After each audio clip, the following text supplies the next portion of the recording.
Good morning, everyone, and welcome to the Telemedicine Echo. My name is Beth Munson, and I work for Missouri Telehealth Network and Show Me Echo, and I am your telehealth coordinator.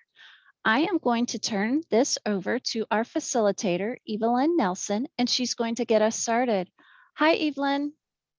Good morning. Great to see so many returning and new friends online with us this morning. Let me just say good fall morning.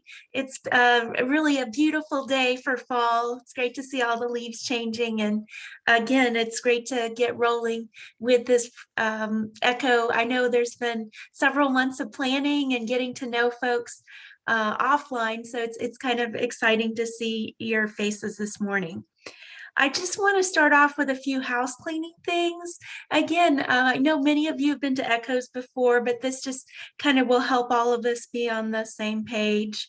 First off, I just want to thank you for attending this Echo. This is really a culmination of some of the Echo work we did earlier, but now as we've seen telehealth take off and many programs looking towards sustaining or expanding their telehealth offerings, the idea is really for us to share ideas together across technical operations, clinical, legal, and regulatory and evaluation of telehealth, and really share those resources and experiences together.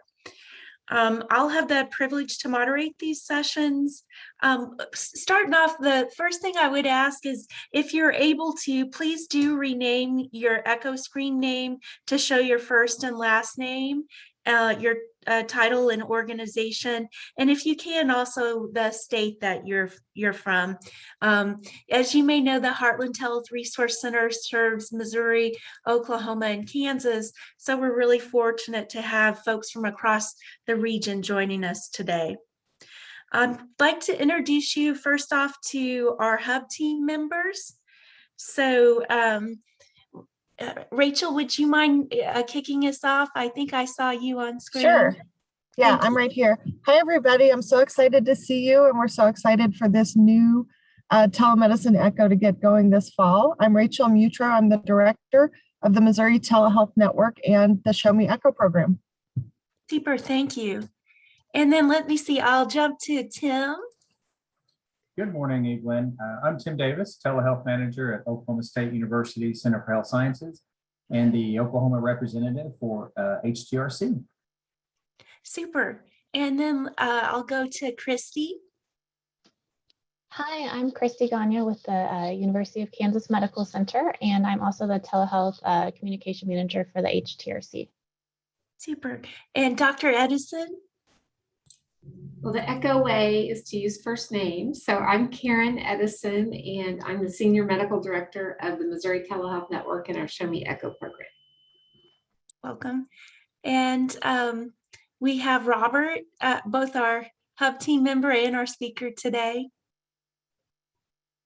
Hi, I'm Robert Stiles. I work with Evelyn at the University of Kansas, as well as providing support to the Heartland Health Resource Center on areas of policy especially, and happy to present today on what we know about telehealth, where we're at.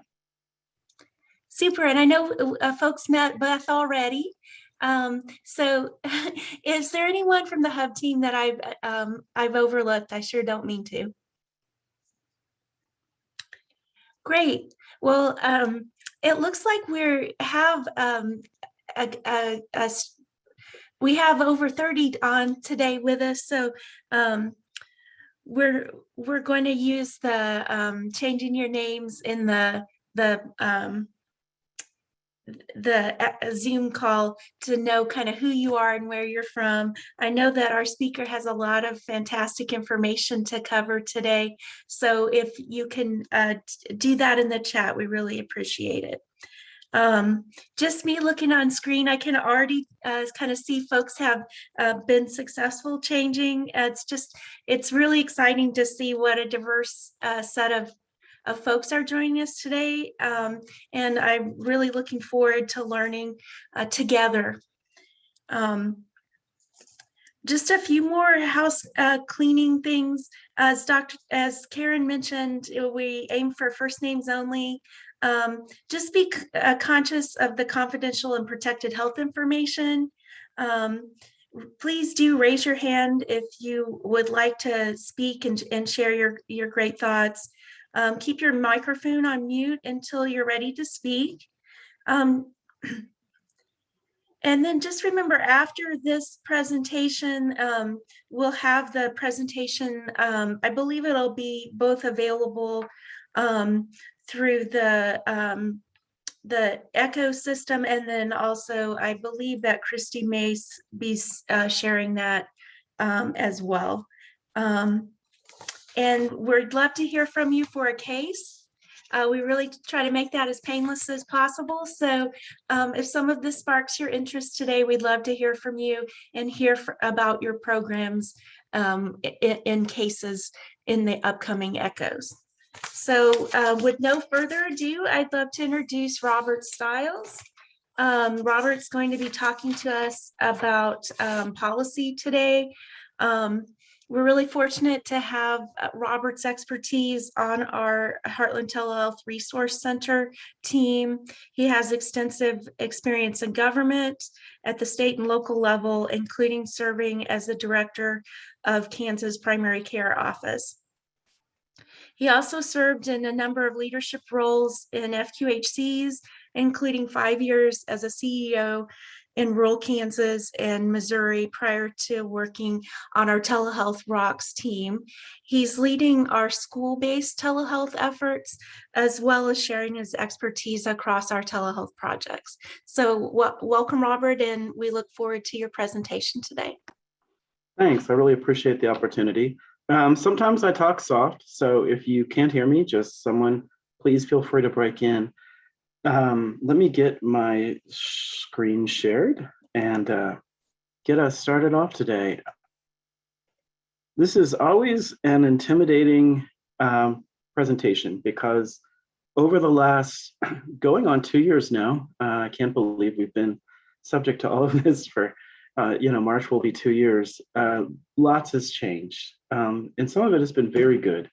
But we know, and the reason for this Echo series is a lot of people are feeling concerned or having questions about how to implement their telehealth program, given that it's unsure how many of the changes that have happened during the public health epidemic, the declared emergency, and now all of our states that we're talking about today don't have an emergency in place, although there's still a federal emergency. So we really wanted to have this series because we want to help you develop a program, and we'll focus month by month, on different aspects of your program. But we wanted to start by setting the stage and kind of describing what we know about telehealth and where it's going and what it's going to look like, regardless of the public health emergency and the other changes. So, just one second. There we go. Hard to see all my slides with everybody's beautiful pictures. So wanted to go a little bit over what this telemedicine echo is. So, we really want to talk about the best practices and implementation and really talk about what you can trust and know as you build a permanent program. We know that there's a lot of uncertainties out there, and the biggest information we get from people when they're talking about why they're not expanding or what their concerns are about their telehealth program is that they don't really know what it's going to look like after the epidemic is over, or we kind of go out of our public health emergency and some of these federal changes that went into effect may go away. So we really wanted to develop this 10-session echo. It's adapted from the Heartland Telehealth Resource Center's eStart framework, which that's an individual consultation that we do with practices that's available to any practice in the 3 states that we serve. And but going through this process over the next 10 months, you'll go through each step of the process. An Echo obviously is a community of learners. We're really excited, and I'm excited even today to hear your questions, as well as to clarify anything I can, or go find the answer if I don't have the answer. And it's really important to us that we have the best experts on these calls. So very excited by the breadth of knowledge and experience that we're bringing to these 10 sessions.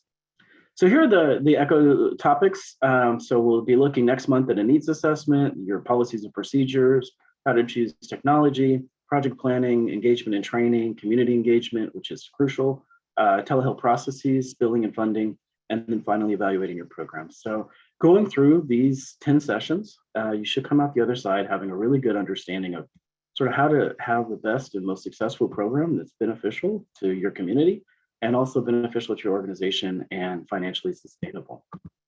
So we will be asking prior to each ECHO session that you fill out a survey that's just related to the specific topic of each session.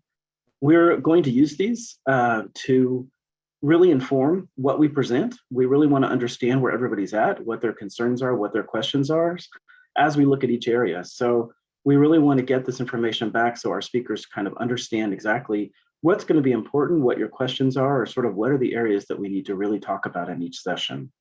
So we do ask, you may have to bring in, when we come into billing questions or IT questions, you may have to bring in other members of your team. Even if you have to go find some of the information, it shouldn't take you longer than 30 minutes to complete. If you're doing a billing one and you have your billing manager and your CFO or others, it should be a really simple process. We're not asking for detailed information so much as understanding what your organization's practices are, sort of what type of standards you have in place and things like that. So next month, November 9th, we'll have our second session. We'll be looking at doing a telehealth needs assessment. Like I said, please complete the survey. That'll help us know sort of what the topics are and what to address. And you'll receive a new link from Show Me ECHO, and everybody's here today, so they received it and we're able to go for each month. So I also wanted to really briefly mention sort of a partner activity that's going on along with this. I know that many of you, your organization may have already signed up for the collaborative.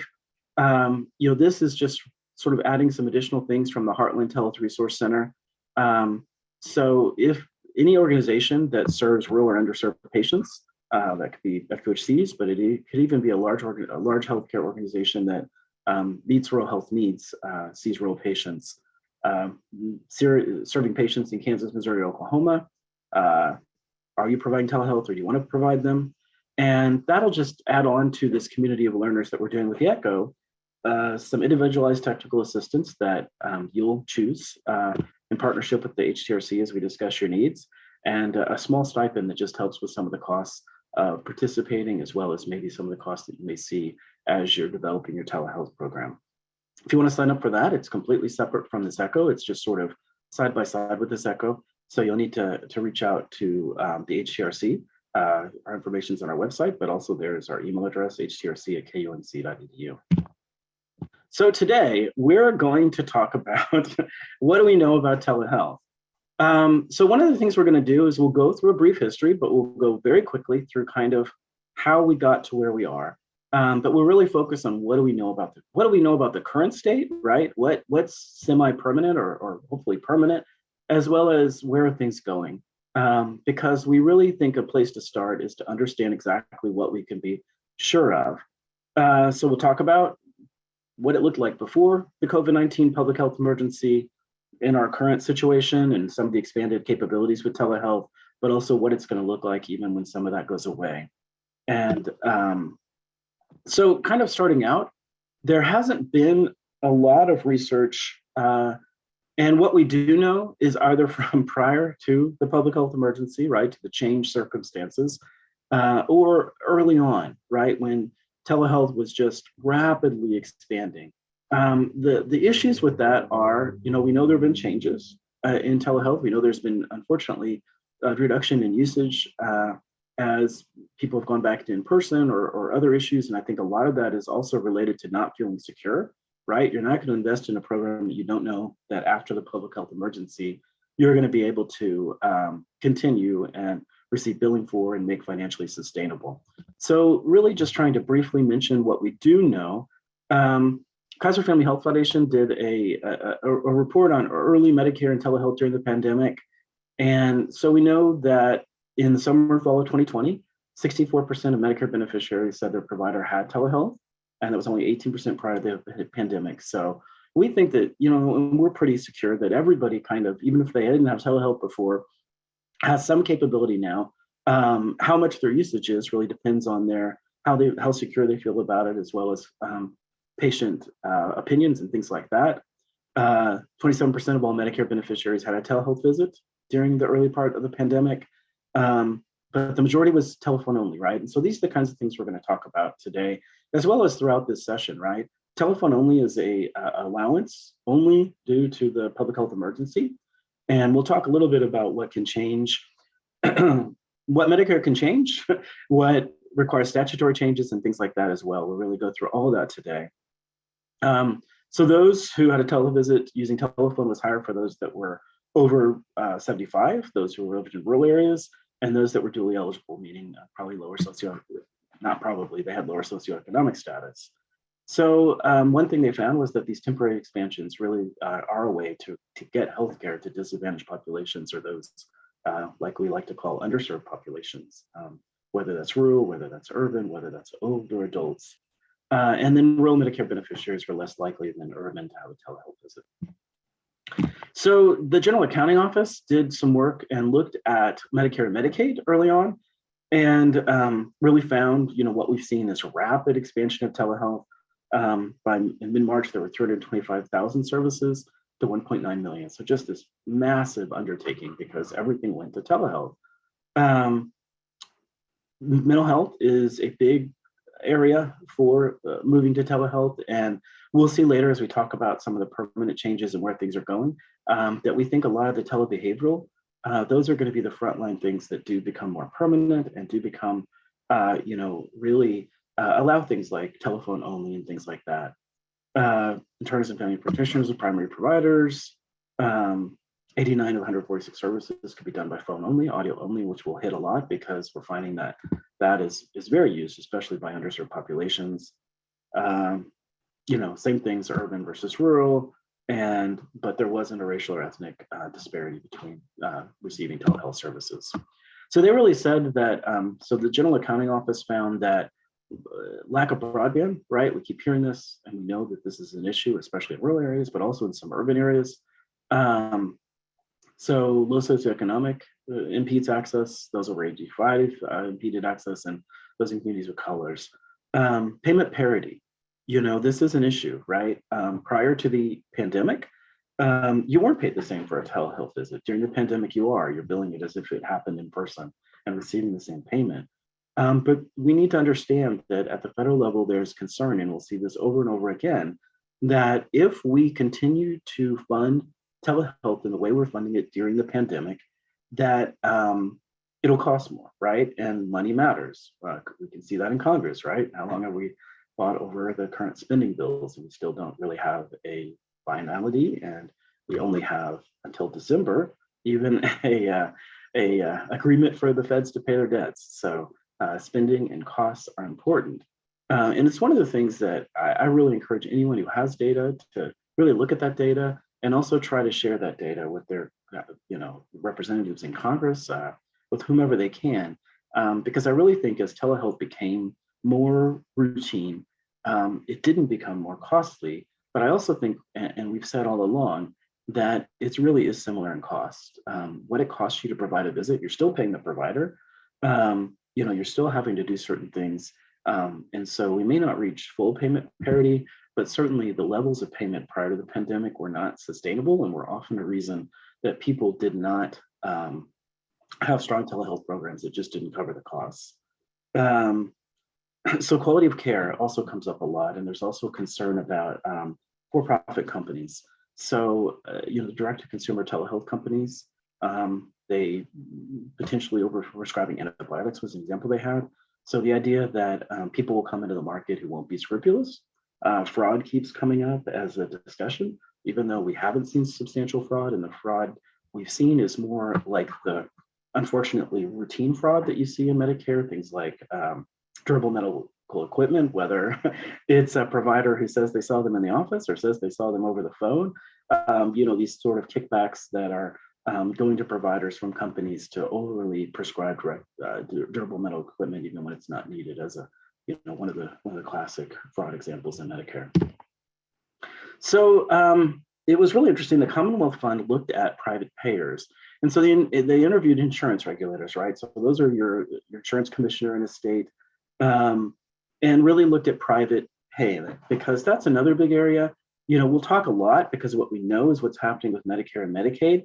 But what private payers do, right, other than what they're required to do, right, by state law and by their insurance regulators, is less under control. And certainly one of the biggest concerns we see is different companies doing different things. We've seen some private payers, who, for example, mine, Blue Cross Blue Shield of Kansas, right? And so in June, they quit until June of 2021. They covered the copay, right? So telebehavioral was completely free. You didn't pay any of your copayments or things. And then in June, went back to routine copayment just as if you were receiving in person. So the insurance commissioners in states did say audio-only coverage was important. They did have some concern about increased costs, right? We're going to hear that a lot today. The biggest barrier to rolling out these changes permanently is cost, right? If we can't afford it, if it's going to cost the system more, then it's going to be unlikely to happen. And then insurance commissioners didn't, tended to oppose long-term payment parity, right? Which states can require payment parity. Missouri is an example of that.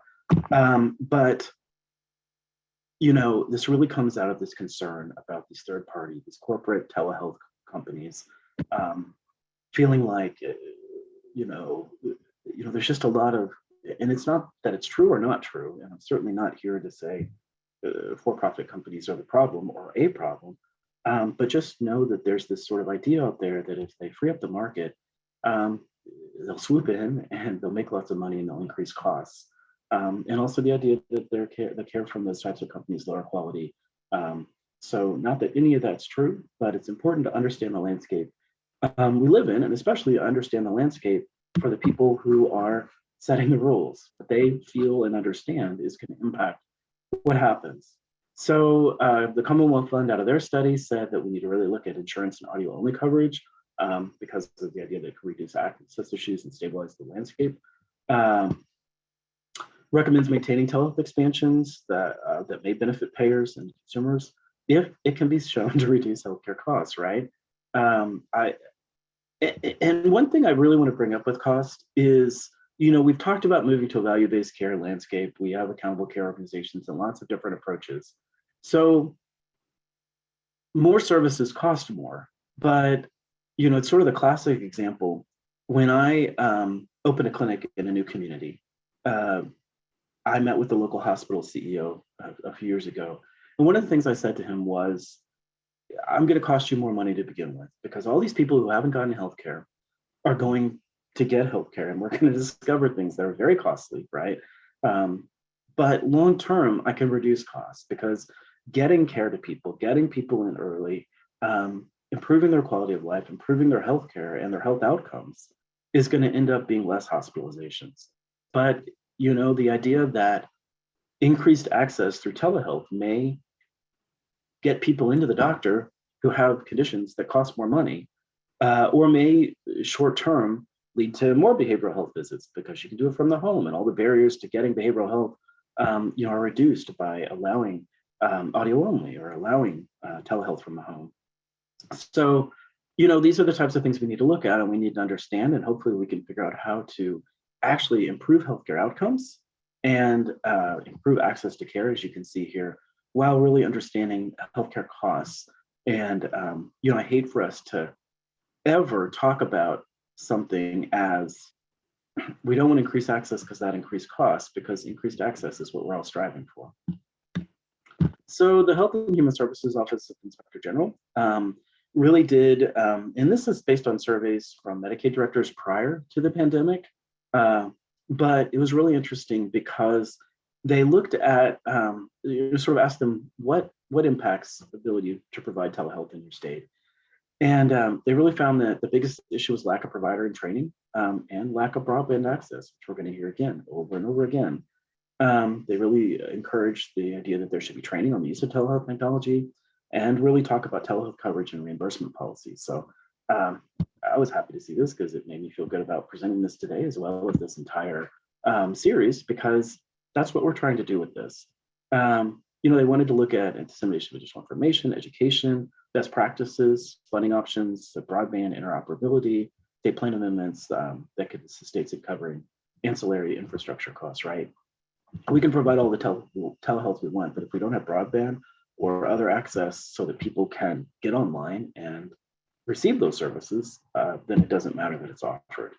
And then what was really interesting when they looked at how to strengthen evaluation oversight was that only 2 out of 37 states that were surveyed looked at data specific to the impacts on access to behavioral health services. When you could do telebehavioral, did it increase access? Did people receive services they needed?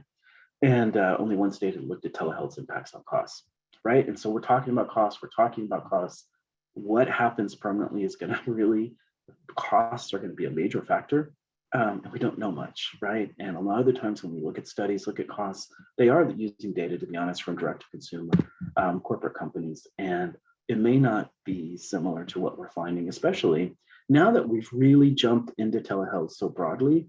Anytime any type of service or there's a new technology, costs are high up front and then they go down as it's adopted, especially as you reach sort of a large number of getting those services. And I think we're going to see that. I think we have seen that with telehealth, but we don't have the data. So again, for my own needs, as well as hopefully for all of our needs, it'd be great if you have any data about what it's cost you and how things have changed, and especially over time, if costs have reduced. That's data that's really needed.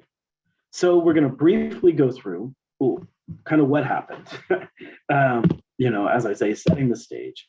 So basically, the thing to know is there were 5 goals that Medicaid, when the pandemic happened, used as their CMS used as their model. So they said they want to expand the healthcare workforce, right? Because we need more people to see people with this pandemic going on. That hospitals and health systems could handle COVID-19 patients, increase access to telehealth for Medicare, so they could stay safely at home and not help spread COVID. Expand community-based testing, obviously, and really try to get some of the paperwork out of the way so they could make rapid changes in response to the epidemic.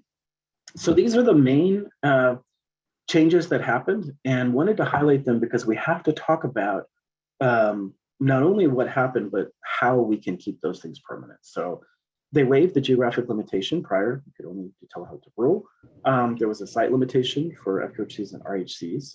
They couldn't serve assistance sites, as well as now allowing telehealth to the home. That was waived.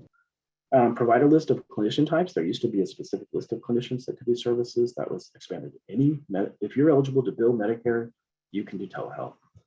Services, a substantial increase in the number of services and allowed codes. Visit limits on telehealth were waived. They allowed for audio only, phone, and some storing forward, although that's always a nightmare to get into, but we can talk about it if you have specific questions later on as we go through setting up your telehealth program.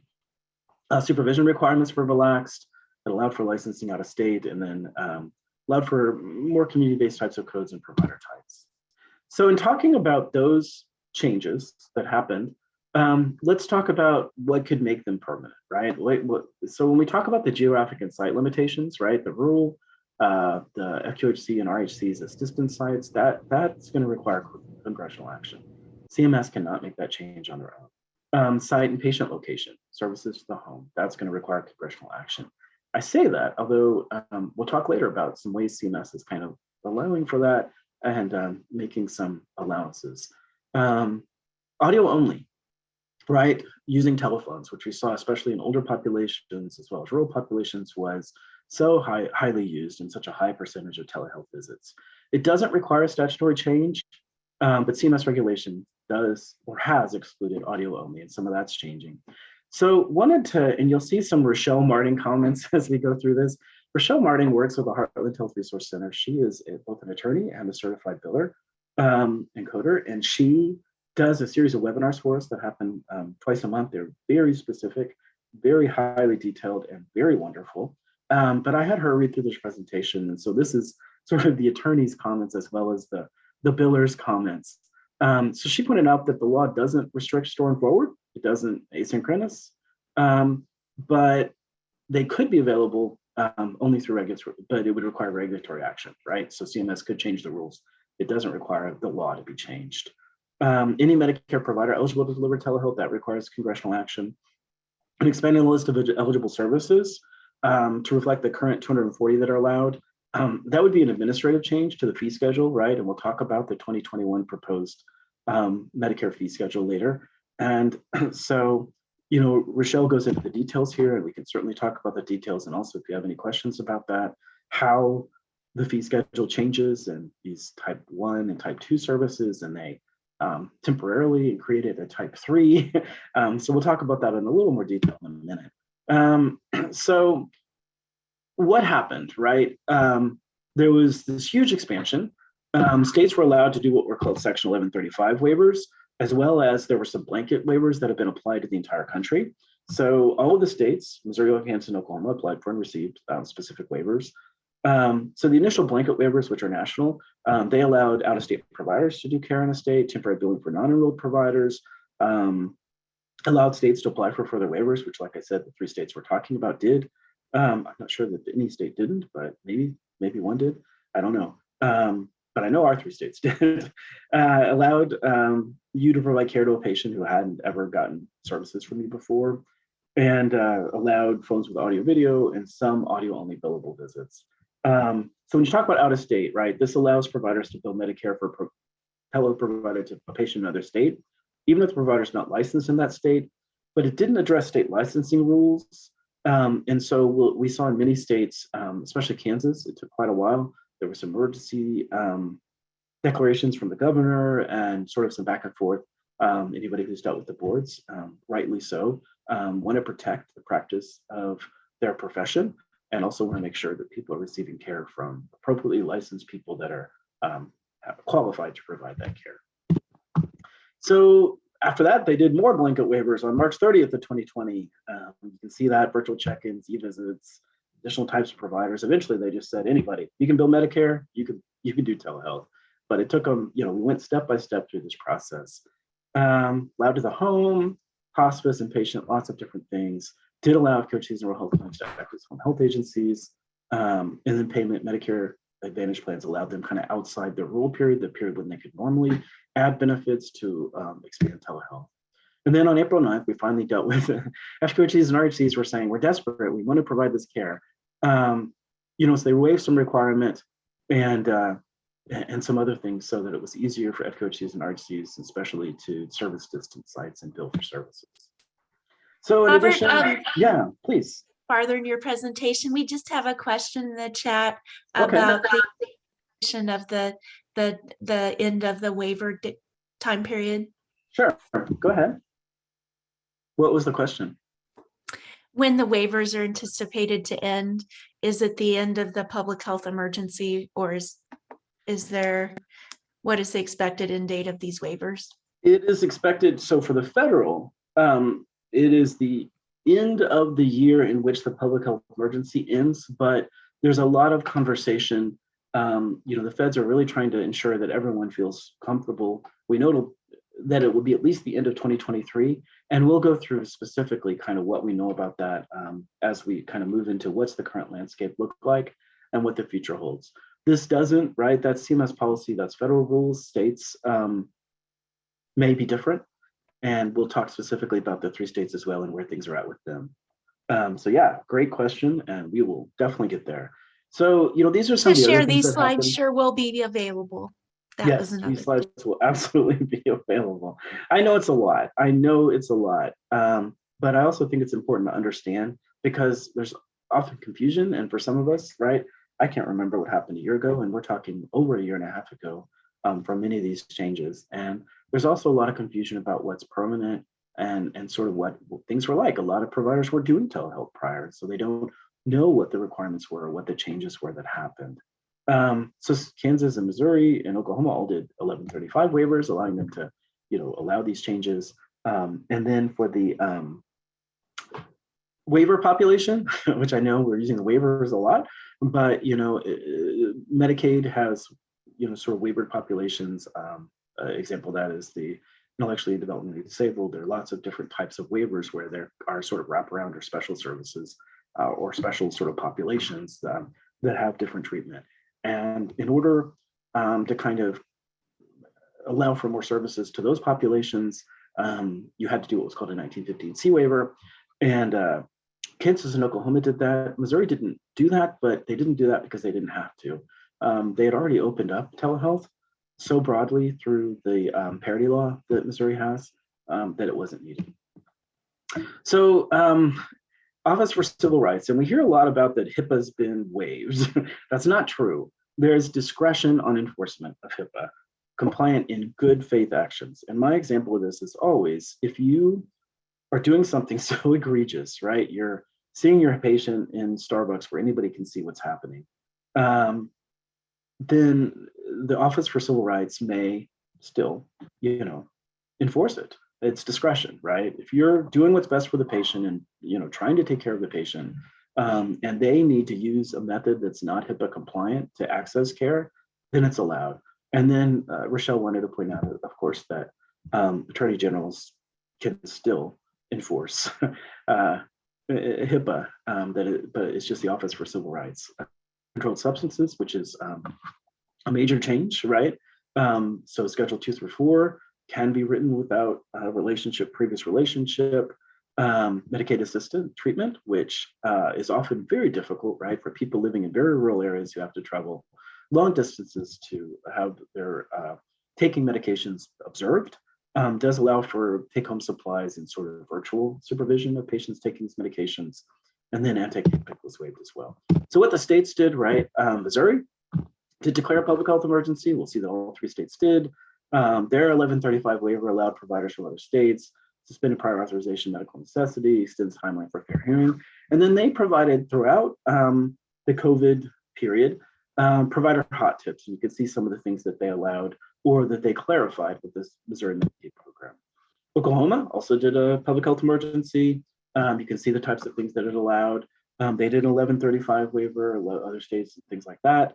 And then they did global message web alerts on things like how to do well child, allowing well child visits, PT and OT. So throughout the period of the pandemic, especially early on, when these things were changing constantly, many of you may have kind of read our reports on each state that kept you up to date as all the rules constantly changed. Kansas was a little more complex because they had a series of governor's executive orders. I don't know what number they finally ended up at. I know one of the most important ones was number 26, so they went way above that because that was early on. They did 1135 waiver, Appendix K for the waiver populations, and they had to put out KMAP bulletins because Kansas Medicaid's a little more regulatory, so they actually had to put out bulletin numbers and make changes through that. You can see some of the more important bulletins. And can obviously read those. And we'll talk about, that's just setting the stage. So I know that's a lot, but that's where we got to. Kind of that's the situation we're in and trying to figure out, okay, what can I do? And what am I going to continue to be able to do long term? So one thing I want to bring up, because as we saw over and over, and I think we've all known that broadband and access to these services are problematic. And there is a huge federal commitment to expanding broadband and expanding access to broadband. I wanted to make sure that everybody is aware that the FCC COVID-19 telehealth program is still in existence, right? They had $200 million through the CARES Act. And then under the Consolidated Appropriations Act of 2021, they did put in additional funding and they've made awards. The most recent awards were late August for $42 million. So, it's for establishing telehealth in underserved communities, connected care devices, infrastructure improvements, and they will do another round of funding to the highest scorers applicants, regardless of where they're located. So just want to make sure if you in this, and when the slides come out, you'll see that's in blue because I thought it was really important that anyone who's interested in that program and in that funding and believes their local community could benefit from it, to be able to access it and go to the FCC website to look through and understand it.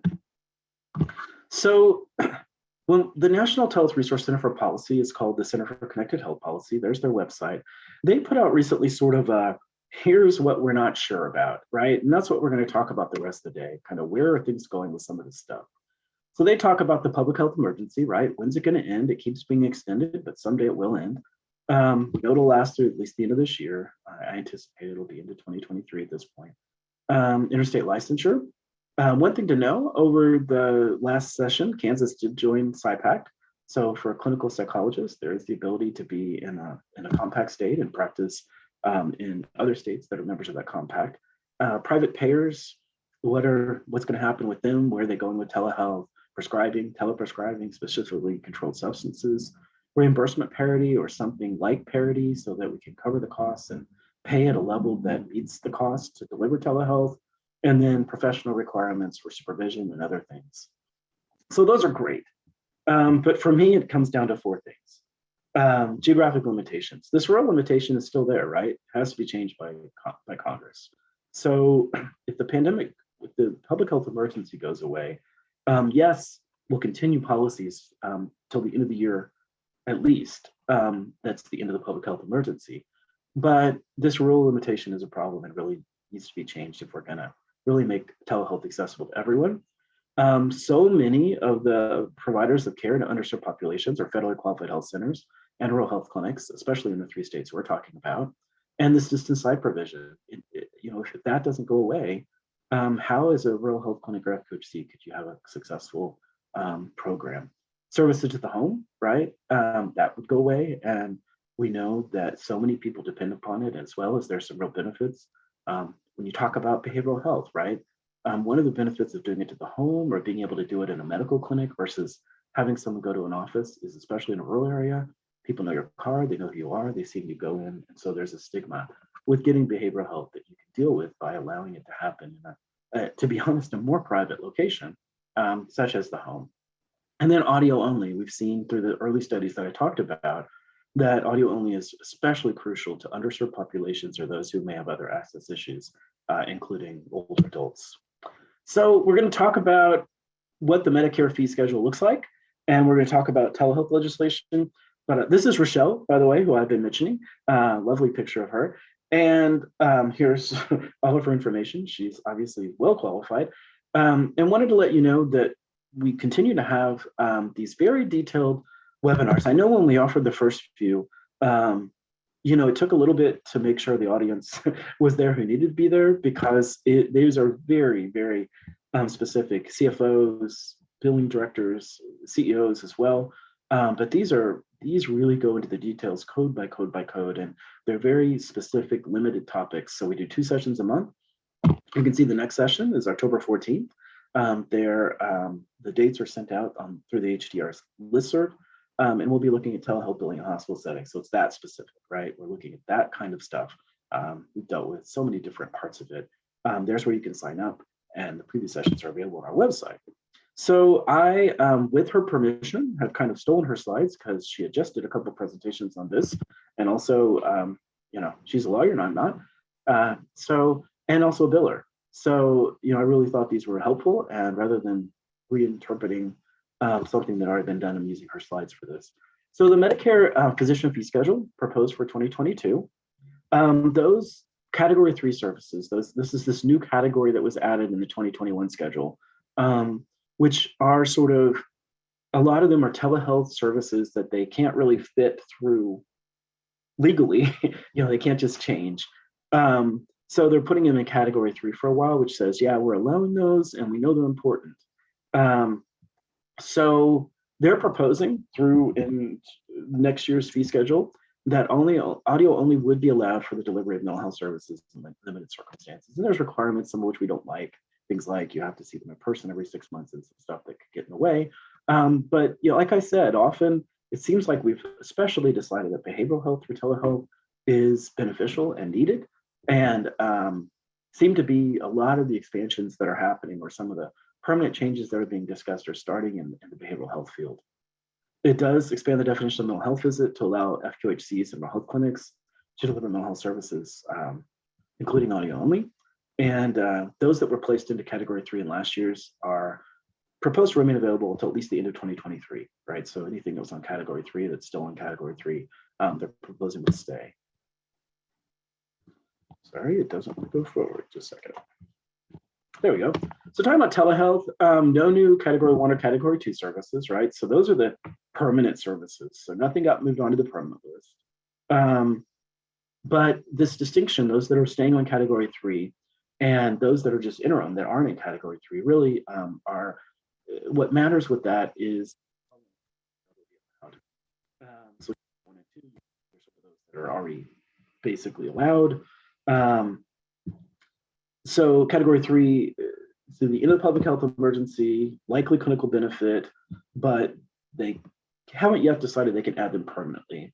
And that would be through 12/31 of 2023, right? So we don't have to worry that the public health emergency continues into 2023 in order to make sure those services can be available. So 106 codes coverage for telehealth will end when the public health emergency ends. So not everything that's currently allowed is on category 3, so that's why it's important. And Medicare is seeking comment, which I believe the comment period actually has already ended, on whether to add these other services onto category 3, so they be at least allowed until the end of 2023. So they did deny the request to move these category 3 services onto category 1 and 2. You can see the type of categories that they said, staying on category 3, we're not going to let them be permanent. So one thing to know is the Consolidated Appropriations Act, which happened in December 2020, right? This is sort of the last really major COVID-related gassing the economy and other things, and bill was signed at the end of 2020, does allow the home to be used as an originating site for SUD treatments, for substance use disorder treatments, which can really matter for those with need for treatment in very rural areas. You know, I know in Kansas, for example, many people were traveling from Western Kansas to Wichita for medication-assisted treatment. So, and it's not restricted to geographic rural areas. And then for telemental and behavioral health services that are related to, but not necessarily co-occurring with substance use, they are going to come out with some final rules for those coming out in the next few weeks, and we'll definitely be putting out information as soon as we know kind of what the final rules look like for that. So this act also allowed for originating site to be the home for diagnosis, evaluation, or treatment of mental health disorder after the end of the public health emergency. For eligible patients, it has to be an in-person visit within 6 months, and 6 months, every 6 months at least, an in-person visit. Geographic restrictions, there's no rural restriction, and it can include audio only for mental health conditions in the patient's home, but they are looking at how often you can do that. If you have questions specifically about these, especially, send those to us at the HTRC. Rochelle, works with us, and we will always be happy to answer questions. I don't know if she likes that I say this, but I'll say it anyway. I'm still waiting on somebody to stump her. So bring us your hardest questions. That's what we're here for. So like we said, when the public health emergency ends, the waiver authority to permit audio only for telehealth ends unless it's changed by statute. So these are the types of mental health services that Medicare is proposing to extend for audio only. So what's going to be important when they put out the final rule for next year's billing? What are the documentation requirements? What level of service can you provide? If psychotherapy is added, what are the exclusions? And exclusions if a crisis code is reported. So please, as we get into this, if you provide these types of services, especially as some of this stuff is finalized, I'm sure we'll have a webinar on it, but also please ask us your questions. We never want you to go without knowing, because like I said at the very beginning of this conversation, that insecurity is the thing we know the least. Extended communication by services, made some minor changes for direct supervision. So kind of finishing up, the biggest thing is I wanted to include kind of all the acts that are out there, because I know, CMS can change some things. The physician fee schedule is crucial, but you need to know that I don't know when Congress will change some of these things. I actually said this in a conversation with someone from HRSA a week ago, and they agreed with me. I won't tell you who, because I don't want them to have to claim it, but we know certain things like the rural requirement, right? The rural only for telehealth. At some point, everybody agrees that needs to go away. We know everybody agrees, on the right or the left, Republican or Democrat, that FQHCs and rural health clinics should be able to be distance sites.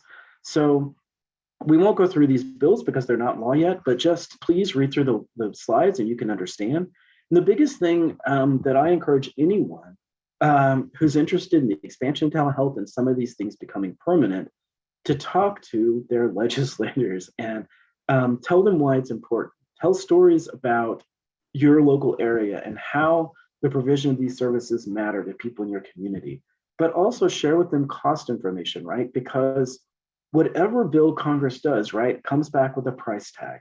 And if the price tag is too high, no matter how much support there is for it, it's not going to happen. So you can see the Connect for Health Act that was introduced back in 2019. Telemental Health Expansion Act has come out of Ways and Means Committee. Telemental Health Care Access Act introduced in the Senate in 2021. It was referred to the Committee on Finance. Fair Care Act of 2020, discharged from Ways and Means Committee in December 2020. You can see all the different things. It really comes down to what are we going to allow long term, and trying to make some of this stuff permanent because we believe it's good for our communities and we believe it's good for healthcare and it's going to lead to improved health and decreased costs, right? Modernization Act. So just so many different bills, and please read through this. You can kind of see what each bill talks about. If you have ones that you feel strongly about, like I would tell you, please, I encourage you to make sure that your representative and your know about it and how it impacts your community and your organization. So like I said, a lot of bills, a lot of things out there. Please read through these. So talking about where we're at really briefly before we finish up. I know I've talked about a lot today, but there's a lot to talk about as we move into how to structure your program. So Kansas has a Telemedicine Act. It went into effect in 2019. This is sort of a parity law. It does allow telehealth to provide a patient relationship, create coverage, but not payment parity. So if they cover it in person, they have to cover it in virtually through telehealth, but doesn't mean they have to pay you the same. And it was challenged in 2018. So previous injunctions had to be resolved. So Kansas has a law, but hasn't really gone into effect yet. Kansas Medicaid, the emergency declaration did expire. They did allow for a permanent telemedicine license waiver available for all healthcare professions regulated by the Kansas Sport Healing Arts. But the Medicaid, yeah, there's no emergency, but Kansas kind of said the Medicaid flexibilities that we allowed under the public health emergency, they're still in effect until we rescind them, right? Those were done through KMAP bulletins, so they'd have to put out a new KMAP bulletin to rescind them, and they haven't. And then a new crisis intervention for community mental health centers. Missouri has a telehealth parity law. Beginning in 2014, can't deny coverage for healthcare on the basis that it's provided through telehealth. It could be covered in person, and you have to reimburse on the same basis that cover the service was delivered in person. You'll see that all 3 states got rid of their emergency declarations, but Missouri put out a new one due to staff shortages that is to end at least now on December 31st of 2021 unless extended. So the provider-patient relationship before prescribing is allowed, prescription-based internet request or questionnaire, and all waivers previously authorized under those executive orders are still in effect. Oklahoma, emergency declaration also expired. Oklahoma did pass a payment parity law in May of 2021, Senate Bill 674. Effective date is January 1st of 2022, so coming up. Reimbursements must be provided on the same basis, at least the rate of reimbursement. Benefit restrictions must be applied to in-person. They prohibit the prescription medicines for telemedicine that are more restrictive than applicable state and federal law. So Oklahoma is really doing some efforts to kind of expand telehealth usage in their state. Exciting to see that happen. And that's it. I know that is so much, and I didn't leave a lot of time for questions. I hope I haven't just confused everyone. I hope instead I've given you a good place to start as we sort of moving into really looking at each aspect of your telehealth program. So I will pass back to Evelyn, and we can definitely answer any questions that I've raised or ways I've confused you. Oh, fantastic information. Thanks, Robert. It looks like we do have a question in the chat. Heidi asked a good question about when one of the slides was mentioning home is not an acceptable site for mental health televisit services. Can you explain more what it means? Sure. No, sorry if I gave that impression. It is currently under the public health emergency, absolutely allowed. What we're talking about is without the public health emergency, or prior to it, it was not allowed. And we're seeing actually when it comes to mental health, that's the area that CMS and federal policymakers feel some ability to kind of redefine some things.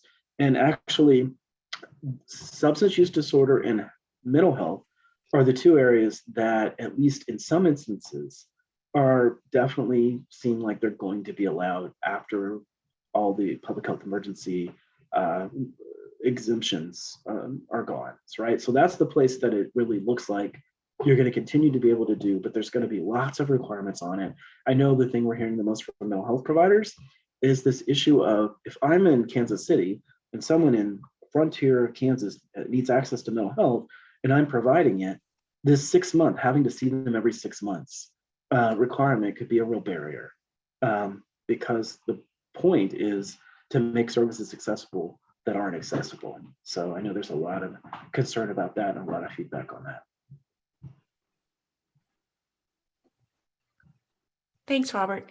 I saw earlier in the chat, we had some really good sharing around just challenges with some of the direct to consumer and concerns around care coordination, both in long-term care and schools.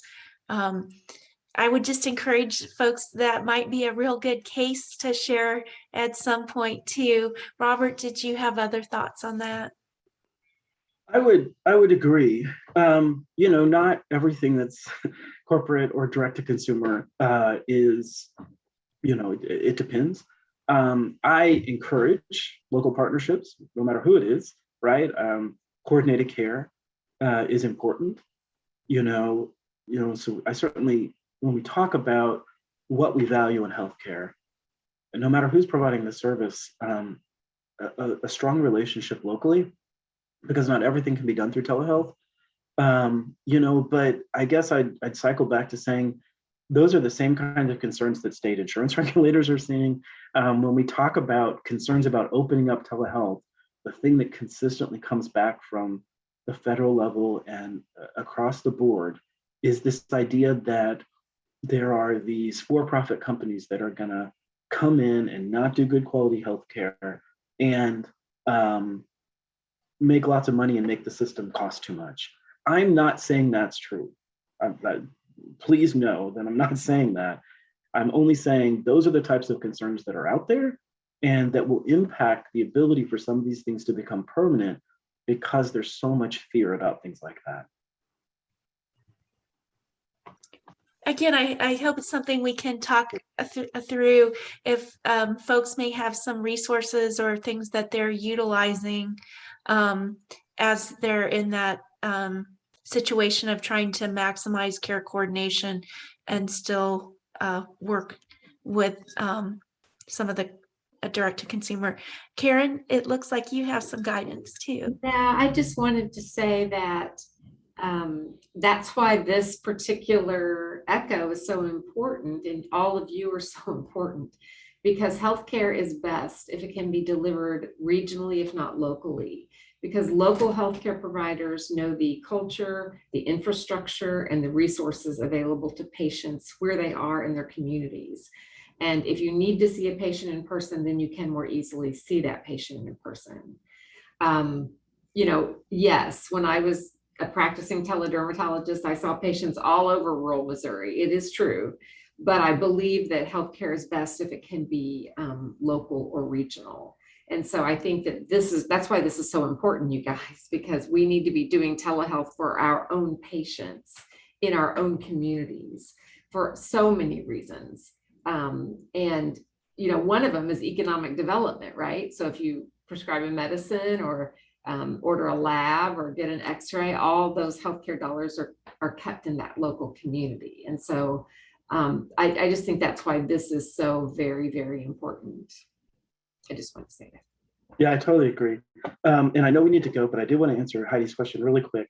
So the public health emergency, those are the Medicare rules, right? The Medicare payment policy is till the end of 2023. That's the level, the tier 3 services. Each state does their own thing when it comes to like Medicaid or even requiring private payers. And so that's where telehealth parity laws matter. Missouri has one, Oklahoma just passed one, Kansas sort of has one, but it's not in effect because that requires services that are provided in person. But states make their own policy when it comes to private payment, as well as Medicaid within rules. So there is a difference, and that's one thing we'll talk about a lot between federal policy and what happens at the local level, especially by different payer types. Super. Thanks so much for joining today. We hope to see you again in November when we'll be addressing needs assessment.